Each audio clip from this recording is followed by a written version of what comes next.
thought that I was even contemplating this bit of craziness clearly meant that I was under duress. True, I'd been to the local bread shop every day since I'd moved back to Santa Sofia. Truth be told, the place was becoming my home away from home, but that did not give me the right to think I could actually make the stuff, and it certainly didn't mean baking would solve my problems. Grief had to run its course. I knew this, but the reality was that I'd never not feel the emptiness inside. An image of my dad popped into my head. "What did you bring today?" he regularly asked me. It was becoming almost a joke, because I'd already cycled through nearly everything Yeast of Eden had to offer, twice: baguettes, sourdough, croissants, rye, wheat pumpernickel, focaccia. Check, check, check, check, check, and check. There were so many choices, and I loved them all, but I did have my favorites: the flaky, buttery croissant in the morning, or a crusty sourdough roll at lunch. These were the staples. On a sunny day, the pumpernickel with sliced turkey and cheese hit the spot.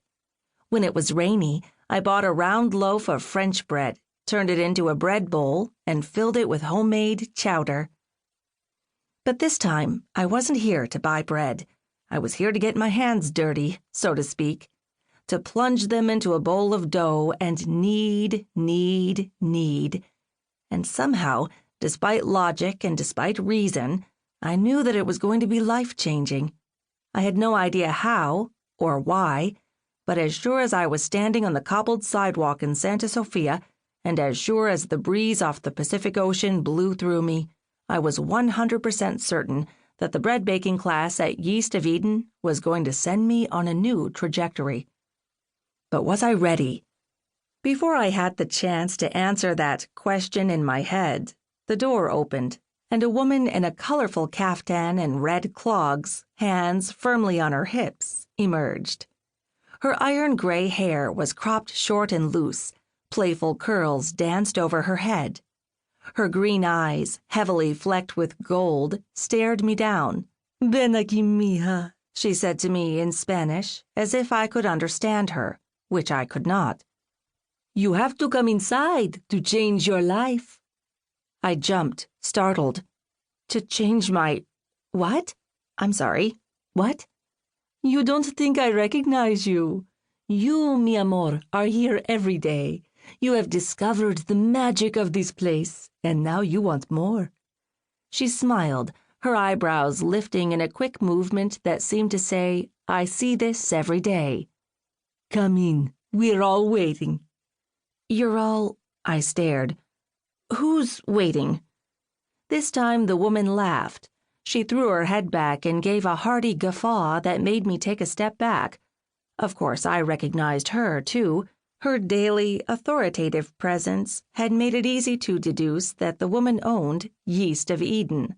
"The rest of the bakers, por supuesto." Her laughter seeped into me, and despite myself, I felt a smile tilt my lips upward. But I bit down to stop it from being fully realized. Being happy was simply not okay. How could it be when I'd lost my mother just a few short months ago, and when my dad, my brother, and I were hanging on to each other just to get by? My grief had become part of me. It was embedded in my soul, trapped in my pores. Smiling felt like a betrayal of my sorrow, a betrayal of my mother. The woman watched me with a gaze that seemed to burrow through every bit of me. Her voice softened. "It will be all right, you know." A flurry of goosebumps danced over my skin. I'd spoken to this woman no more than a handful of times, and the interactions were always superficial and cursory, and yet somehow she seemed to know exactly what I was feeling. I tried to school my expression.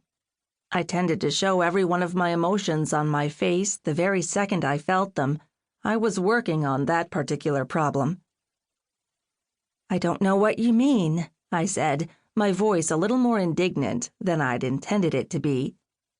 She considered me again, and then gave a succinct nod. "Está bien, mija. Come in then."